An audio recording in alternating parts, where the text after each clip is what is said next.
all of you, I want to welcome you to Angular Nation for our Friday afternoon meeting with internet celebrities. And this time we have Daniel over here, mostly known as Little Dan, as a member of the TC39. And he's going to tell us a little bit about standardization of a language. And we hope to get some discussion going on about observables, signals, and stuff like that. And first of all, I would like to thank our sponsor, AG Grid. Yes, AG Grid is our main sponsor. So thank you, AG Grid, for making this possible. And without further ado, I will pass the word to Daniel. Daniel, you can take it away. Hi, thanks for having me here. And thanks to Bonnie and Ben for the invitation. So I wanted to talk about TC39 and how we standardize changes in JavaScript. I actually have a brief presentation I could give, and then we could go to questions and then conversation about the standardizing observables or signals or something in that area, which is something I'm excited about personally. So it's not something I'm actively working on. So that might change. So just a second, I'm gonna share my screen. Yes.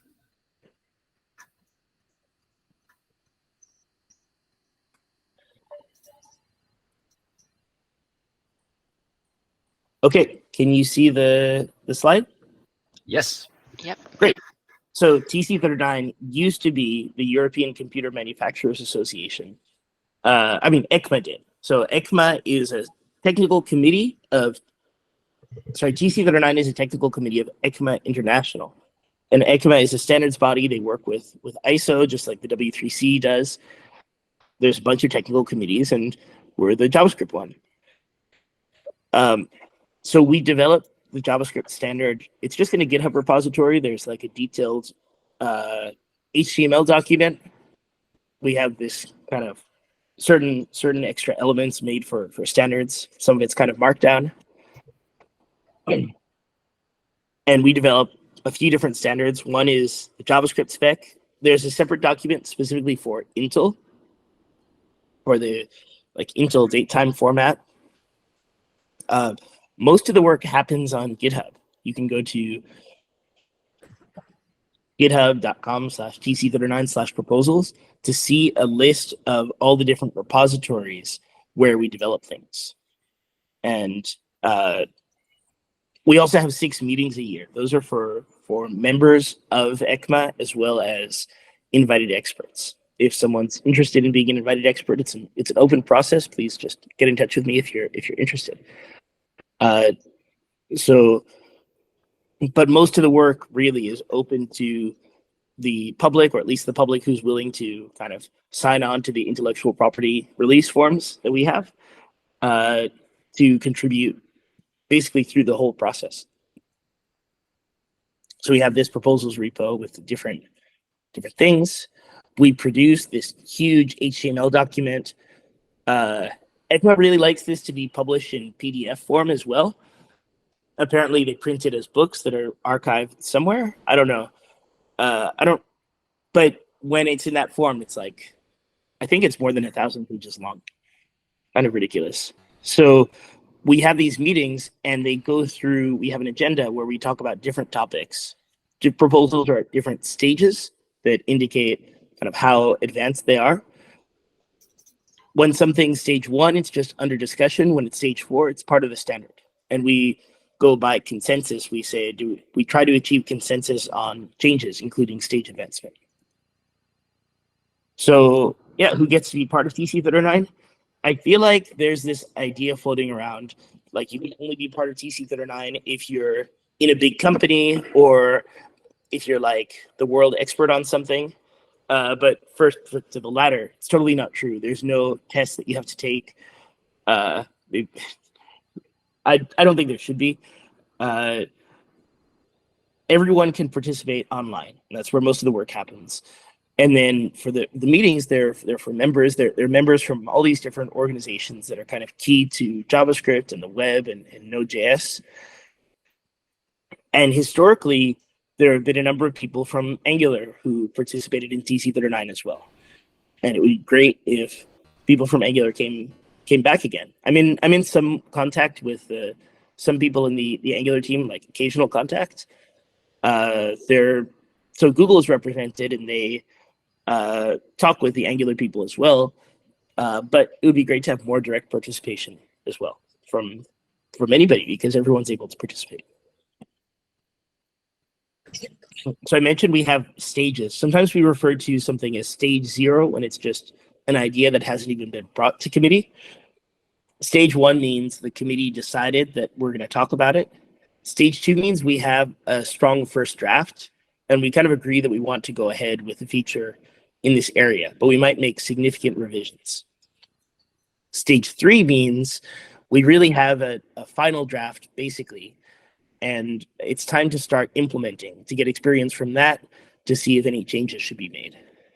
But with changes generally scoped to what you find out by implementing, not like starting the design from scratch all over again, usually. And stage 4 means it's standard. So technically it will be included in the next standard, but as far as I'm concerned, if something's at stage 4, then we merge it into what you get at tc39.es/ecmed262, and that's where I recommend people refer to the standard. I don't think the annual versions like ES 2022, ES 2023, those are snapshots. I think they're just historical artifacts, and you shouldn't pay much attention to them. And you should just look at what's at stage 4, what's in the editor's draft. I disagree there a little bit, because it takes a while for all implementers do the actual implementation. And as long as this is might be like a long process, it does make sense to have the yearly versions. So the yearly versions sometimes include things that not all implementers have implemented. The requirement for stage 4 is that we have 2 implementations, not that the whole world implements it. If you want to look for things that have everyone implement it, I recommend that you look at MDN's new baseline system, where rather than waiting a certain number of years to see how widely distributed something is, it makes more sense to check whether something is part of the baseline, because there's big variability. Sometimes something is implemented in some places and not others for a long amount of time, and sometimes it's a short amount of time. And checking the actual database, as baseline does, to see how widespread the implementation is a more accurate measure than the annual versions. It would make sense to add a link to the baseline in somewhere in our system. It's in. Are we talking about the Can I Use database, or the one that is behind that? The MDN one. The MDN one, yeah. Which integrates, I think, Can I Use data, but generally the MDN web compat data is the highest quality database. Most detailed. Good. So anyway, that's my explanation of what TC39 is. Do people have any questions or thoughts on it?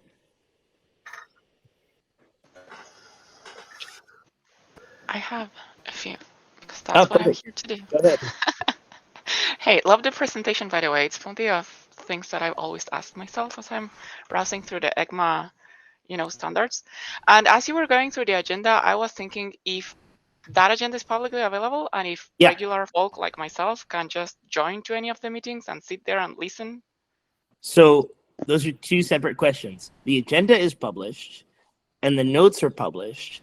To join the meetings, you have to either be a member or an invited expert. If you're interested in being an invited expert, we can talk about joining the meetings, but there's a lot that you can get just by looking at the agenda, reading the notes, and then making comments on the GitHub issues or making pull requests or anything like that. Also, the thing is that most of the real work, in some sense, happens between the meetings. In the meetings, we present the proposals, and the slides are public also. They're linked to the agenda.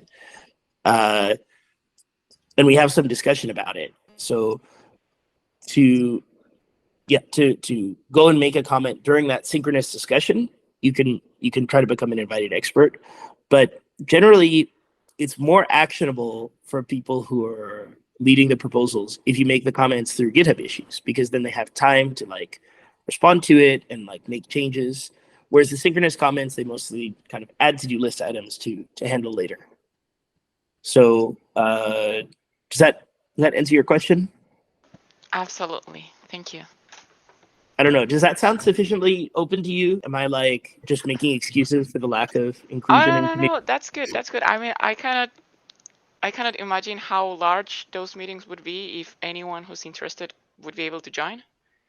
So it makes sense to filter it out by just the people that's invited. I was just thinking of, I could read through the GitHub issues and read through the questions of the things that I am interested. But maybe joining and listening is a good way to understand where the conversation is happening, or what actually are the deals that you're dealing with. So we find it really important to keep these meetings, like the proceedings of these meetings, open. So we publish very detailed notes. We actually recently hired a captioner to take full notes, and then we correct, like the committee attendees correct those notes and then publish them. And then we also have been starting to produce more concise summaries that are easier to understand than reading the whole thing. So all the conversation is in public. Wow. And where would I be able to find that? Is that in the ECMA website? It's not in the ECMA website, it's in the TC39 website. So the TC39 website is, maybe I should share my screen again and navigate to these things. TC39.es. So I'm going to open a tab.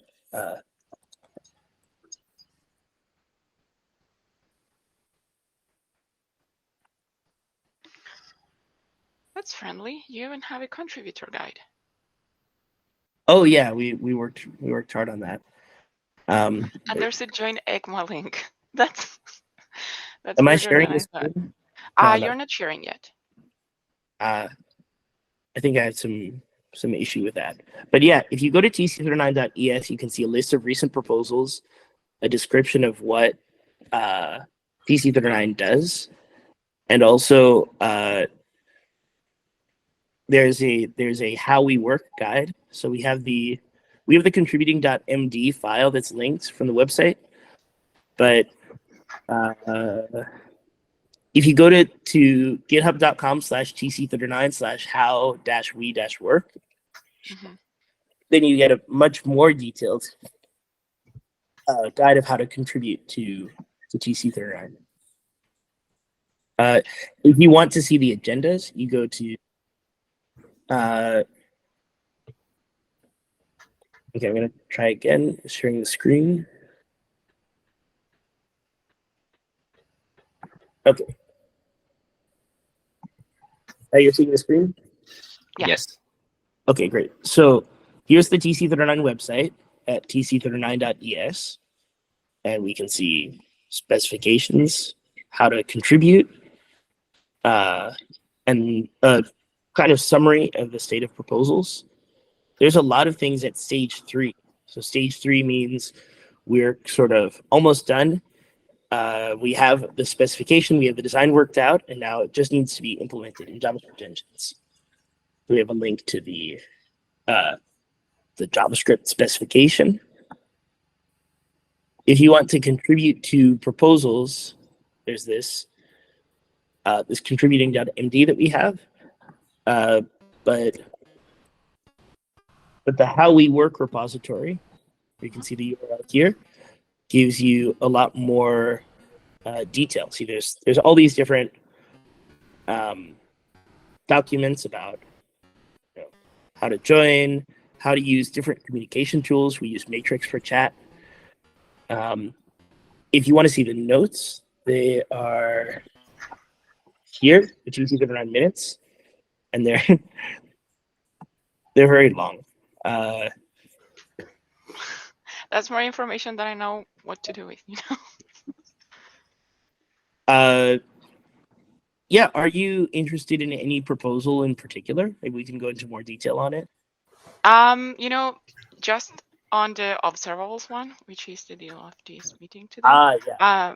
But I was just curious of how people join, how they contribute, and what's actually going on in those meetings to make the decisions of what gets in and what doesn't. But thank you for your extensive response. I really appreciate all of the information that you shared. Thanks, and I don't know, keep the questions coming. So, Akila? You said my name correctly. Yeah, I have. I was like, maybe this isn't like the most appropriate question, but anyway. When you go to the site, you see like committees and you see like the TC and then the number. I'm kind of new. What does that mean, and how does that? Yeah, what does it mean? Which website are you going to? Because I don't know. ECMA had a website that's like there's the one that I was showing you, TC39.es, and that has a lot of information. And then ECMA has a different website which doesn't quite have as much information, but points to our other one. Anyway, TC39, it's because it's like the 39th technical committee within ECMA. The meetings are where the members and invited experts get together to discuss proposals. They're long meetings. We actually just finished one this week. We had one from Monday to Thursday, 4 hours a day, and it's very long. We have a lot of things to discuss. And as I was saying, I think for most contributions, the most constructive way to either kind of suggest changes or to work on pushing something forward is in GitHub issues. But then we do also have these meetings. Change your mind. You don't want to join a 4-day meeting marathon. Yeah. Sometimes people, are multitasking during them. It's kind of inevitable, but of course that's makes things difficult because you want to get their attention and you want to get everyone to. So, Craig? Yeah, hey, I just had a question about the implementations. You said it becomes standard after 2. And just so I understand, that means like one of the projects I saw your name on was JSON modules, and that's at stage 3. And so I guess at some point soon, that will be sort of released to the engine providers. And we're talking about things like Chrome and Node and Edge. Those would be the implementers that you're talking about. Those are all the same implementer, though. Those are all on the V8. Well, but Node is a little special because when it's with modules, it requires integration with the environment around it. But yes, that's a very good point, Sander. So also Firefox, also Safari, also Webpack, Babel, TypeScript, a core parser. Samsung is again the Chrome browser. Because I just went to the Can I Use website and I typed in JSON modules and it's not there yet. But it will be. The thing is, JSON modules have been shipping in Chrome for a couple of years. We just did an unusual thing, which is when a proposal was already at stage 2 for a couple of years, we decided to change it for reasons that kind of came up later in discussion. It's kind of a lot to go into. I'm not sure if we should focus on that, but I expect that in the next few months, we'll see JSON modules be pretty widely shipped. Now that we've made these changes, there's already an implementation that's kind of ready to go in Firefox and in Safari. Most of the tools have an implementation of the old version, which can be pretty easily upgraded to the new version. And so I think that should be moving along. About whether Can I Use documents it, I don't know. That's a question for them. Okay, but the implementers, they're all watching your TC39 GitHub and they're deciding when they should start scheduling these. Yeah. Well, they're in the room when we make the stage advancements, when the advancements happen in those meetings by consensus of the participants.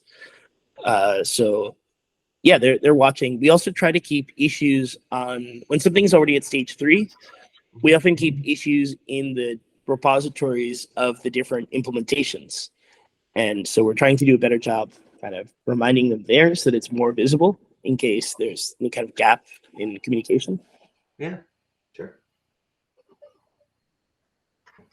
So so Sender says in the chat, vendors are on TC39.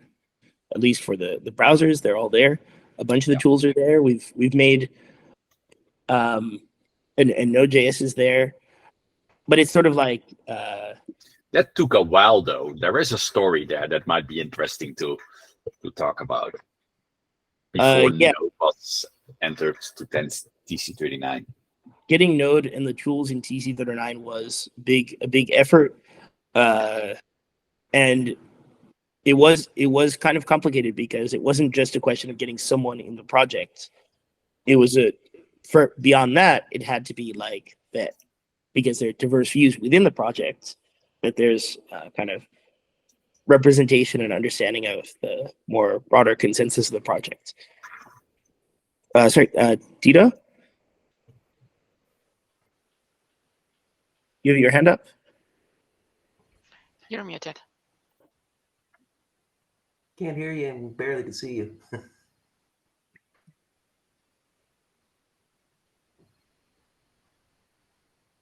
He's been absorbed into his system. Yeah. Tito, you might want to type your question into the chat.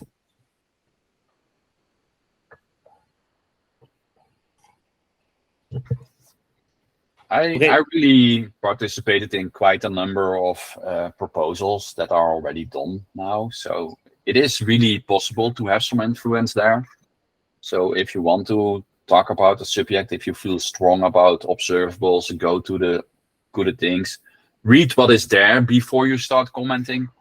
That was one of my rookie mistakes when I started there. I was commenting and I was pretty quickly like, yeah, we discussed this here and here and here. And I was like, oh crap. And then I had to read those really short threads. Yeah, I think the initial observables discussion was complicated by the fact that initially there was a debate about whether observables should somehow be the more general notion for promises, so that they should be the basis. And that idea was not adopted by the committee. It's a different thing, though. Yeah, I think in my opinion, what makes observables or what makes signals a primitive that we should add is, I mean, this is something that Jafar Hussein was always saying, that observables can have synchronous access. They can run synchronously as events do. And that's important so that, for example, in the case of events, they can be canceled or prevent defaulted or something.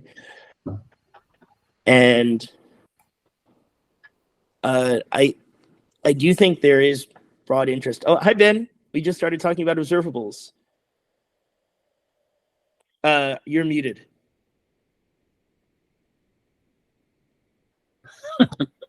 So, do you want to say hi? Hello. How are you?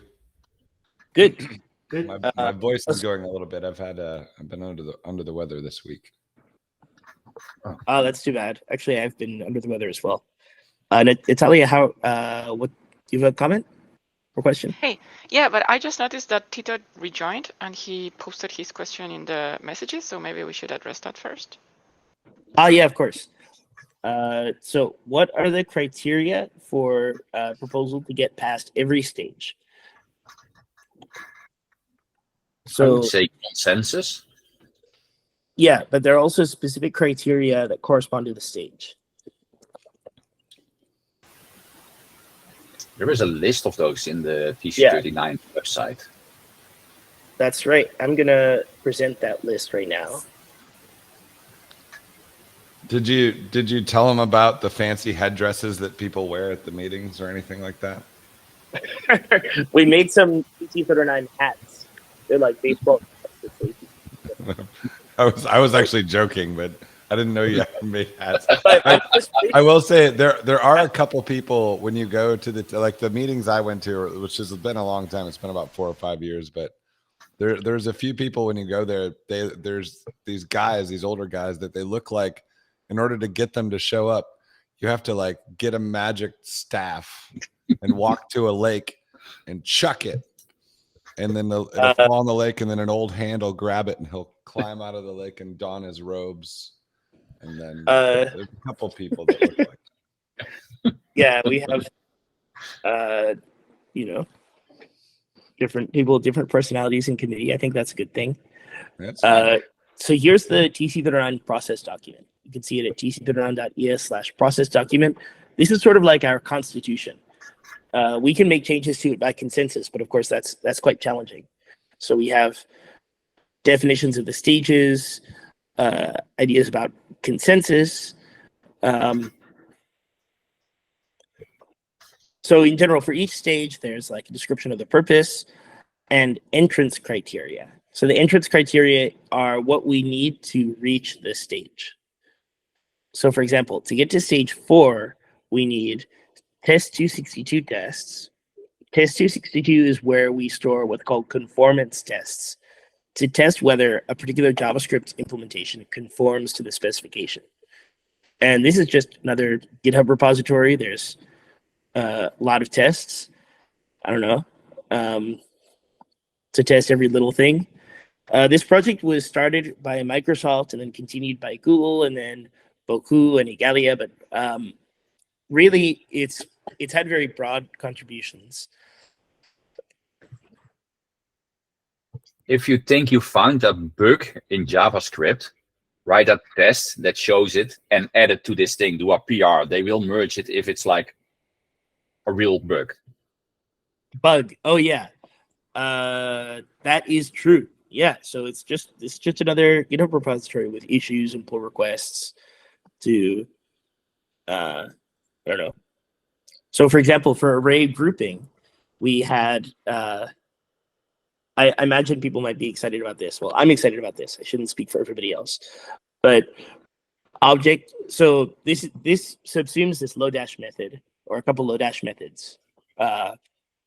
You can have object group by, which takes an array or any iterable, and it groups it by the output of the function that you get. So you can see odd or even. And there's also the map form of it, where you could return objects or anything, and it'll just be keys in the map. And this has been at stage 3 for a while, but it just actually got demoted to stage 2. The thing is that its version at stage 3 was what we call not web compatible.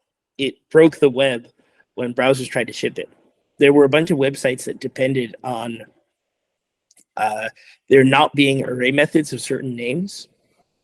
So in the end, we decided, let's not make this a method on array prototype, like map or for each. Let's make this a separate function that's a static method. I think the resulting code looks nice. I think this is reasonable. Just solves these compatibility issues. So because we just made that change, people need time to kind of digest it and think about it. So right now the proposal is at stage 2, while we consider bringing it back to stage 3. And so here's an example of the stage 3 criteria as applied to a particular proposal. You need to have the motivation written. That's written in the README that the proposal has.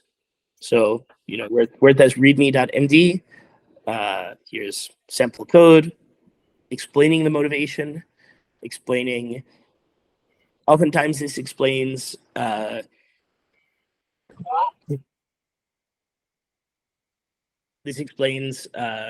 languages that have similar things, like this talks about SQL. There's also a good explanation of why we're using static methods and the history of those details. So in addition to that, we need spec text. So we have a specification for each proposal. This was a PR against the previous specification. And you can see there's the source thing. So we write these in kind of HTML, but it's kind of mixed with Markdown. So see, we have these algorithms written in Markdown. And yeah, there was some significant change to the algorithm because when it became a static method. So we need that spec text for it to be stage 3. We also need to have test 262 tests. That's not actually a requirement for stage 3. That's a requirement for stage 4. But it's great to have them there for stage 3. And so Jordan Harband wrote new tests that it had to delete all the array prototype group tests and add new tests for map group by. And so there's just some little tests to check that the implementation works. So the group by will be working on maps and on arrays? It will produce maps and objects. It works on arrays. It takes an array as an argument, or any iterable actually, and then it outputs the map or object. Cool. We also have, for stage 3, we have a process where we need multiple reviewers. And we also have the editors of the specification that need to review the proposals. For stage 4,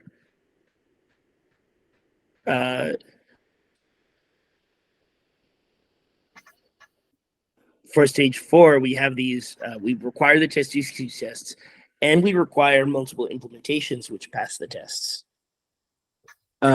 This clause is kind of ambiguous. Some people believe that it means that there should be 2 web browsers that are shipping the proposal.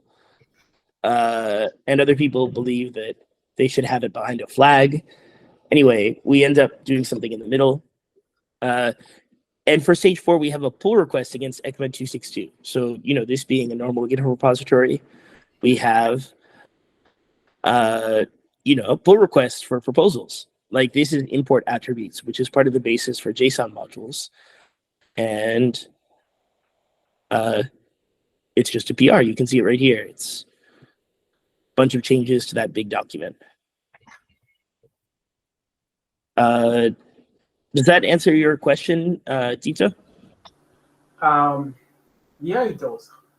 And I was also wondering, was that it took a while for web components to get into probably being implemented in the browsers.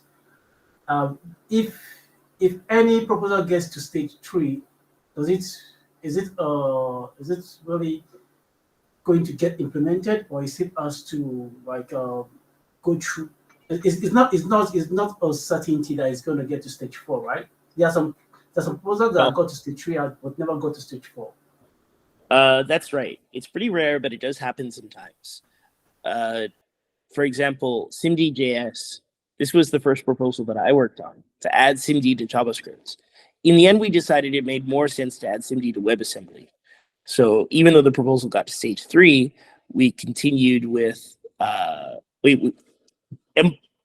engines tried to implement it, and in the end, they all decided, you know what, we're actually not going to do this. So sometimes this happens, but and we do have a number of stage 3 proposals that require a little bit of more work before they're ready to ship. So there are also stage 4 proposals that are not implemented at all. Which ones? Tail recursion? That's not a stage 4 proposal. That was before we established the stage process. I know. Tail recursion is a very special case. Okay, so we have Aquila. Yeah. I think you kind of answered it already, but when you talk about something being compatible and then you see things that are like deprecated, what does compatibility means, if that makes sense? And what, like, when you see something like the hash, from my understanding, it makes things private. Why not wait to add typings to JavaScript and add the word private? Like, when you make decisions like that, what makes it, what are all the things you guys consider, if you could answer that in a small way? Yeah, those are both really good questions. So for compatibility, for JavaScript, we don't try to be 100% absolutely compatible, because then we ultimately couldn't make any changes at all. Like, adding a method might break some programs. We found that it did break some programs when we tried to add array prototype group. So instead, we go for this more pragmatic notion, which is called web compatibility, or sometimes it's extended to ecosystem compatibility. So we might think about Node.js as well. We try to assess, will this actually break the world in practice? So sometimes we can make some changes, some little changes to things that are already out there, even if they would be kind of technically speaking a breaking change. We don't consider them to be like a web compatibility breaking change. But it's a very finicky notion that's really, you can only assess it case by case. about private fields and the private keyword. So I worked on both the private fields and methods proposal, and now I'm working on the proposal to add type annotations to JavaScript. The reason I don't think we could use a type system to make the private keyword work is because fundamentally, when we add something to JavaScript, we want it to work totally reliably 100% of the time. Whereas tools are allowed to make certain kinds of more judgment calls or be a little bit more ad hoc to make it, to put it negatively. So they're allowed to make their own decisions that are practical and realistic, but might not be 100% consistent. So with type systems in particular, it's kind of impossible to make a very formal, consistent, always correct type system for JavaScript and still allow people to write the kinds of code that they want to write. So TypeScript took this pragmatic approach of being an unsound type system. You can trick TypeScript into, you don't even have to trick it. You can just tell TypeScript to accept things that are not acceptable, that shouldn't pass the type system. And that's very important. So ultimately, for private, we wanted the privacy itself to be really airtight. TypeScript privacy doesn't provide that because you can always do kind of as any and then get out the private fields, private properties. But we wanted to provide this stronger encapsulation mechanism. So even if we add a type system in the future, in my opinion, if we add a type system in the future, it should just be you add annotations, but those annotations sort of don't do anything. They just go away, just like TypeScript today. They're checked. In our case, for JavaScript, it would be some other system that checks it. We wouldn't even find what gets checked. And then they go away at runtime. So given that behavior, it's not really possible to use the private keyword to kind of disambiguate which properties are private and which properties are public. Does that make sense? I know it's unsatisfying. We would have all loved it better if we could just use the private keyword. Yeah, it's really hard to add a keyword because that will break existing code majorly. Depends. Actually, we could have added the private keyword there. That wouldn't really break things. It's just a question. It's the syntax would have still been different. Like you could. We could have made it. You want there because of the space. The syntax makes it different. Yeah, I mean, classes only allow certain things in them, so we end up having some latitude. Natalia? Hey, just the last one. I was wondering if the actual timeline for most proposals is as long as Observables has been, or if it's just something like that changes all the time depending on the proposal. Does change all the time depending on the proposal, but I would say what's blocking Observables is that like no one has worked on them at all since 2016. It's not like they're it's not like we've been gradually making progress. They've just been nobody's been doing anything. So but that's a common pattern. Often we have things that people work on them for a while and then work stops and then it picks up again. And at some really high level, maybe that makes sense because you know, if something is important, it kind of should bubble up through the community to the committee. That's like a valid way of prioritizing things. Anyway, we should get back around to this now that you know, now that everybody's all about signals. Maybe it's a good time. Okay, So. No, the signal. I mean, so the signals thing. All right. So there's been a proposal now for what, like almost a decade for observables, and people are like, "Hey, Angular adopted signals last week. Let's push that through the TC39." Like, I don't know. It's that type has been around forever. I would be thrilled to see things that anything where people keep reinventing the same thing. observables, signals, like both of those things are. I don't know that signals are advanced enough with like dependency graphs and stuff like that. I don't really know if it like is a language feature thing you could really add. But I don't think we can include the dependency graph stuff. But observables also have dependencies and like ways to derive them from each other, right? Yeah, with closures mostly. Yeah. Yeah, but those are explicit, and with signals, those are implicit, which is way harder to solve on a language level. Yeah, that's what I'm getting at is the implicit.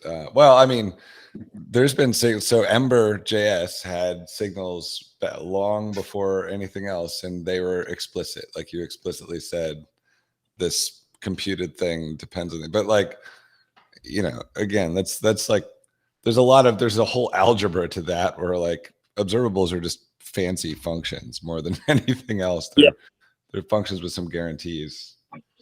So. Sorry, Keela, you had your hand up? Wait, kind of moving away. What is going on with the temporal API? And like when you can use things, I guess, in preview, how does that coincide with the stages that it's in? Like, is proof of like if you can kind of use the API in preview, is that like a sign that it's in a certain stage? That's a really good question. So let me bring up the temporal proposal and just show it in case not everybody's familiar with it. This one's a big deal. The world has needed this for a very long time. Decades. It's just been going on for what? This proposal, I think, started. This is another one that started like 6 years ago, right? Yeah. Because I remember Maggie Pint was on it for a while. Yeah, Maggie did a lot of important foundational work, and we continue to consult with her on this proposal. So temporal is this proposal. You can see the docs at proposal temporal docs, but much of these docs are written by Philip Chimento, and they're just really excellent. So in addition, we have like detailed reference documentation, which has code samples and describes what each of the functions do. And we have a lot of examples of usage. So temporal provides a bunch of different types for different kinds of date time things. Instead of moment where everything's the same type, you do have a zone date time, which has all the information. But if, for example, you only have a date, it doesn't really make sense to fill in like midnight for the time. And actually this can cause bugs sometimes. Sometimes if you say it's midnight UTC and then you change it into a different time zone, then it might give you like the day before. Then people use hacks like, oh, actually make it noon. But it makes more sense to just have a data type that represents which data you have. So there's also one for like the time. And then we have these functions for manipulating these. So if you have a date and a time but no time zone, then you can, for example, get which week of the year it is. You can set certain fields, so you can just change the hour, and you can also add durations to these things and round. So overall, temporals at stage 3. There are implementations in progress in Chrome, Firefox, Safari. There are several polyfills. There's a TypeScript type definition for it. There's it's even in progress implementing in newer JavaScript engines like lib.js in Ladybird browser, and like the Boa JavaScript engine in Rust. They even have the temporal in progress. So what I recommend doing for temporal is trying the polyfill, which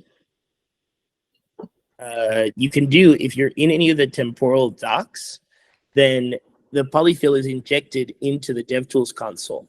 So look, it even puts this warning for experiments. So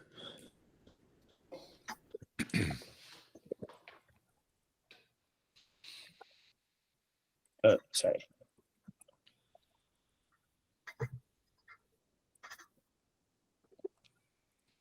Daniel, I don't want to interrupt you. I love all of this, but we have like 10 minutes left officially. Oh. If you have a hard exit, that is not a problem. After this, we will roll over into the Friday social. So we have lineage. We can go on as long as we want. So there is no hard stop for us there. But I just want to let you know that if you need to get out, you're allowed to. Okay, yeah, I do have to stop at the end of the hour. So, live coding fail for me. So I think it's when something is at stage 3, it might or might not be ready to use in production. It really depends case by case. In the case of Temporal, it hasn't yet been shipped by browsers, so it's probably not a good idea to use. But for some other proposals, they do get widely shipped, and it is okay to use when they're at stage 3. Temporal has some polyfills. I'm not sure if any of the polyfills are both complete and production ready at this point. I think there's one that's more like better performance, and there's a different one that's more complete but slower. And so it's probably not yet something that you should use, but I think a year from now it should be. That's my prediction. So does that answer your question? Okay. Should we get more into signals? I think so, yeah. That's So the interesting part. So I was thinking that I think I agree with what you all were saying, that we shouldn't add a built-in dependency graph thing yet because people are experimenting a lot with different dependency graph notions. So what Ben and I have been chatting about, like Twitter DMs over the past 5 years, is that a thing that might make sense to standardize just this basic notion where you have a thing that you could subscribe to and unsubscribe to, and that has like a little bit of. I should hold on. I need to say something about this because Daniel is super gracious with me because I am very curmudgeonly and very negative about the TC39 on a regular basis. Like I think it's like the camp where you could come in with something plated in gold and they'd be like, "That's not invented here. Here's a pile of poo," and they would just. Well, the other way. I'm so sorry, Daniel. Daniel is a gem of a person. Almost everyone I've talked to in the TC39 is fantastic, actually. But yeah, it's he's been very gracious despite my very public like chiding and or shaming of TC39. So well, I guess what bothers me the most is when you say like, "Oh, then people can't participate. It's keeping people out." And to the extent that we're doing that, I want to fix it. But I think we're trying to fix it. So that's that's maybe the most important thing that I wanted to like express here. Yeah. So anyway, we've been talking about the observable stuff for a long time. The what I see is that we need the language needs a unified cancellation type that's ergonomic before you can even have an observable, which is one problem. We have disposables now. Now we have the stage 3 explicit resource usage proposal. So we can say that an observable is disposable. Now, I know people have opinions, like with a capital O, about the relationship between disposables and cancellation, and that they're different from each other. I don't know. I think this could be disposable. I think it would just be fine. Yeah, I need to look at that. The first time that came to my attention was maybe like 2 or 3 months ago, and I haven't had time to. I know that there's disposables, and there was also some discussion of if that seemed to be successful, async disposables, which I don't know. Like that, those are both at stage 3. So those are we agreed to do both of those. They're not implemented in browsers yet.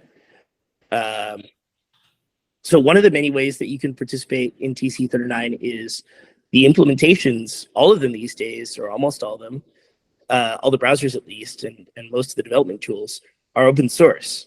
So if you say, "Hey, I want to be able to use disposables, why can't I do this in Firefox?" the Firefox people are really friendly to new contributors and really happy to mentor people in implementing new proposals. And so it is some weird C++ code, but it's a way to, it's a thing that's really open to everybody.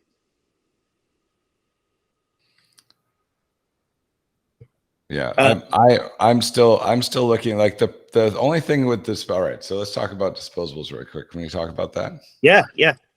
So the only thing that I see with disposables is I'm not entirely sure how something like ArcGIS or like a observable library could use it, because like frequently what we're doing is we're handing around a reference to a token, if you will, but it's subscriptions in ArcGIS's case. We're handing around this reference and we're adding teardowns to it. And there's some management that it does internally to be like, oh, this one's already been added, or I'm already torn down and you're trying to add something. I'm just going to call it and tear you down now. Like that logic would have to be a layer on top of this. Yeah. This is only the stupid part, which is, do we have a standard place to call to dispose of thing? Which I think is useful in itself, because there are all many different kinds of resources that you want a uniform way to dispose. But yeah, managing reference counts, all that stuff is separate. Yeah. Want to use this as a point to shout out. Try not to use finalization registry too much for this kind of stuff. It's really unreliable. That's kind of the point of it. It's super unreliable. Pretend it doesn't exist. Yeah. It's not unreliable, but the time it runs is like really, really, really random. Exactly. And that's always going to be like that. It's not going to become more reliable in the future, no matter how much people complain, because it's important that JavaScript garbage collectors have the latitude to run things at different times to modify that. Because, for example, if you have a lot of memory on your system, it makes sense to garbage collect less frequently. That will make your program run faster, but it'll make it use more memory. There are these inherent trade-offs. So. Yeah, you know the opposite version of finalization registry that always cracks me up, and I find it in old code that I wrote, especially even in ArcGIS, where like people will try to explicitly release memory by setting some variable to null, but they'll do it, and like, does that work? Yeah, sure, it works sometimes, but other times what they don't realize is they'll be doing that and they'll have made a copy of whatever it is somewhere else and have a closure that's like living much longer than that. And it's like, yeah, it's great. You just set a variable to null, but you still have a reference over here. It's like it's, yeah, I see those things all the time where people are trying to, it's like I say, it's the opposite of finalization registry, where it's like, they're like, I'm managing this myself. And it's like, no, you're not. You're actually, you're not the risk. The point of garbage collection is you just shouldn't have to worry about that stuff most of the time. Right. And, Chrome has a heap profiler, Chrome DevTools, that you could use to see extra big sources of memory if you're in the rare case where you're using way too much memory. But yeah, don't prematurely optimize that kind of stuff. Yeah. Yeah. Dylan is saying C# has disposables and garbage collection. Yeah. And actually, Ron Buckton, who's on the TypeScript team, he and Anders Hausberg were working on C# for a while, and so they participated. They led the process to add disposables to JavaScript. I believe C# has cancellation also as a separate notion from disposables, so that also kind of fed into the design. Yeah, they've got abort controller, abort signal type stuff. Their cancellation, but without that's tokens. terrible. Oh, then they have cancellation tokens and I think cancellation controllers or something. It's been a while, but they had that, and then of course they had anything that implemented iDisposable would work with their using block. So it was just like, if you in the top of the block, if you make your iDisposable at the end of the block, it cleans it up or whatever. So it's those sorts of language level things. It's sort of one of the frustrations I have with like async generators, right? Where it's like the thing that you use to make this emit something is yield, but that yield keyword only works within the context of the actual async generator function. And if you have any closures inside there where you'd want to pass that, you're kind of hosed. Like you can't like close over your yield. Where like that gets used all the time in observable land. Like that's a thing. Like if we tried to make it if you just see instead of async function star, you were like async function pound or something is the observable. Call thing. it call with current continuation. Yeah, that's the general construct. Okay, I wish I could stay. This is a really fun conversation. Thanks so much for inviting me, but I have to go now. And please, stay in touch with me. You can DM me at Little Dan on Twitter, or like there I have on that page, I have a lot of other maybe more reliable contract methods listed.